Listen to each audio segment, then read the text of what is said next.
और अब आपको एक बड़ा फैसला बता दें जिसे जबलपुर हाईकोर्ट ने अब लागू किया है। हिंदू लड़की और मुस्लिम लड़के की शादी पर बड़ा फैसला सुनाते हुए धर्मांतरण के बिना हुई शादी को हाईकोर्ट ने अवैध ठहरा दिया है।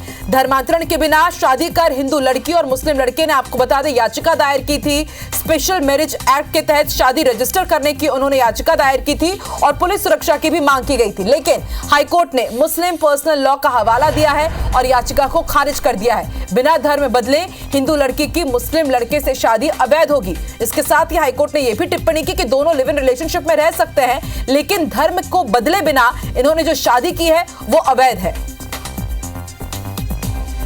तो जबलपुर हाईकोर्ट का यह बेहद बड़ा फैसला है। धर्म परिवर्तन के बिना एक याचिका दायर की गई थी, उसमें स्पेशल मैरिज एक्ट का जिक्र किया गया और इसके साथ ही पुलिस सुरक्षा की मांग की गई थी, लेकिन हाईकोर्ट ने मुस्लिम पर्सनल लॉ के कानून का यहां पर हवाला दिया और यह कह दिया है कि बिना धर्म परिवर्तन के शादी की गई है, इसलिए ये शादी अवैध है। हिंदू लड़की और मुस्लिम लड़के की शादी से जुड़ा हुआ यह पूरा मामला है। विजेंद्र, जबलपुर हाईकोर्ट का बेहद बड़ा फैसला और इसके साथ ही वो दोनों जो इसे वैध मानना चाह रहे थे, इस शादी को पुलिस सुरक्षा की मांग कर रहे थे, उनके लिए बहुत बड़ा झटका। बेशक आकांक्षा, एक बड़ा फैसला जबलपुर हाईकोर्ट ने सुनाया है। एक लैंडमार्क, इसे जजमेंट भी माना जा सकता है और इसकी व्याख्या भी इसी तरह से की गई है।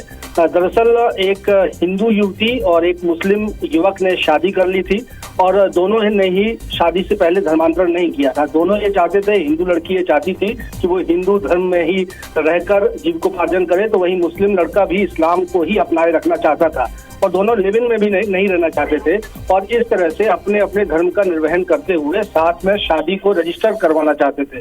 इसके लिए उन्होंने हाईकोर्ट की शरण ली थी, पुलिस प्रोटेक्शन मांगा था और स्पेशल मैरिज एक्ट के तहत अपनी शादी को रजिस्टर करने की मांग की थी। लेकिन जब हाईकोर्ट ने इस मामले पर सुनवाई की तो ये पाया कि मुस्लिम पर्सनल लॉ के जो प्रावधान है उसके मुताबिक यदि कोई भी एक पक्ष जो है वो उसने अगर इस्लाम कबूल नहीं किया है, वो सेम रिलीजन का नहीं है, तो ऐसे में शादी की मान्यता मुस्लिम पर्सनल लॉ नहीं देता। लिहाजा कोर्ट ने कहा कि बिना धर्मांतरण किए हुए ये शादी कतई भी वैध नहीं मानी जा सकती। कोर्ट ने इस तरह की शादी को अवैध करार दिया है और ये कहा है कि ये स्पेशल मैरिज एक्ट के तहत ये रजिस्टर्ड भी नहीं की जा सकती। हालांकि कोर्ट ने ये जरूर कहा कि अगर दोनों चाहें तो लिव इन रिलेशनशिप में रह सकते हैं, लेकिन इस तरह से बिना धर्म बदले उनकी शादी को वैध नहीं माना जा सकता। जी, शुक्रिया पूरी जानकारी के लिए।